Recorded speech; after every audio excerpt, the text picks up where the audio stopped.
Bem-vindos ao GAL Você MU. Vamos aprender hoje sobre as partes das plantas. As partes das plantas são a raiz, as folhas, o caule, as flores e os frutos. Cada parte desempenha uma função importante para o vegetal, assim como os órgãos do corpo humano. Em resumo, as folhas fazem a respiração e a fotossíntese, as raízes absorvem a substância do solo, o caule sustenta o vegetal e as flores e os frutos estão relacionados com a reprodução. Partes das plantas e suas funções. Cada parte da planta possui um papel para que a planta se alimente, respire, cresça e se reproduza. No entanto, vale ressaltar que essas partes não estão presentes em todas as plantas. Por exemplo, os musgos, as samambaias não têm flores, nem têm frutos e se reproduzem atrás de esporos.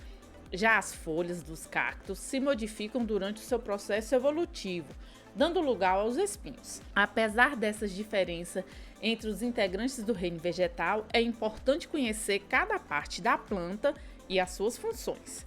Na sequência, apresentamos as principais características de alguns exemplos das partes das plantas. As folhas.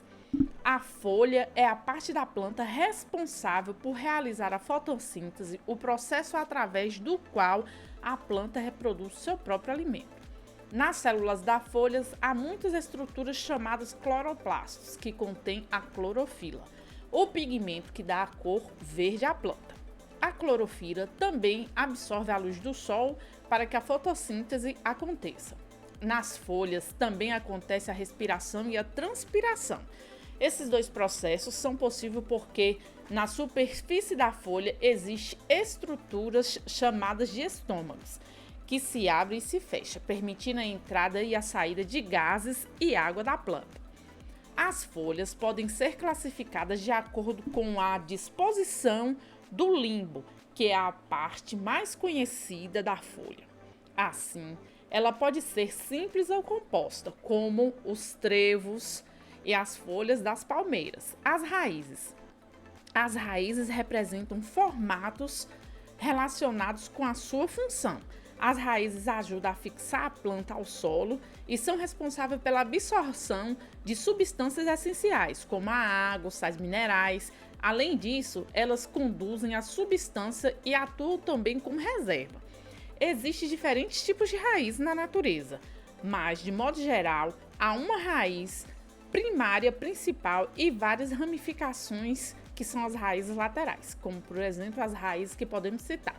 A raiz do milho, a raiz do feijão, do café, que apresenta raízes subterrâneas. A mandioca, a cenoura, a beterraba, que possui raízes tuberosas. O cipó, como a raiz sugadora. A figueira, que possui uma raiz do tipo escora.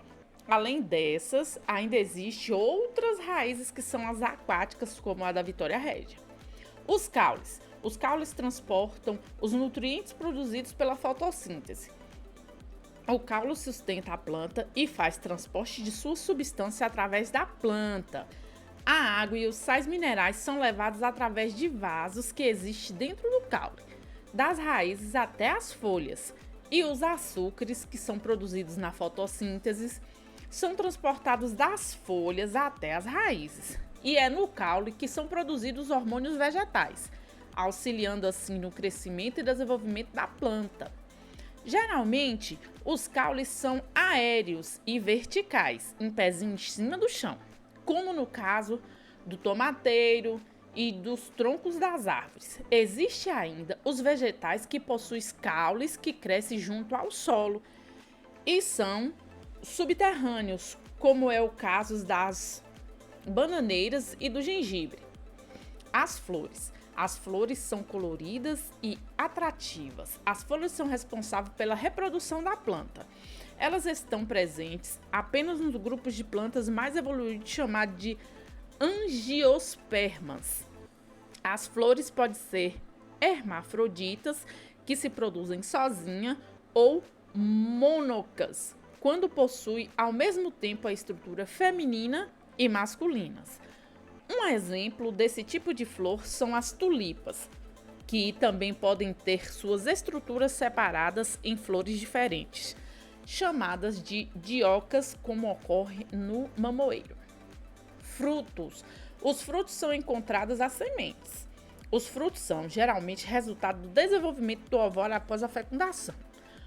No interior dos frutos são encontradas as sementes, que são os óvulos desenvolvidos. As sementes, se encontrarem condições apropriadas, germinam no solo, originando nova planta.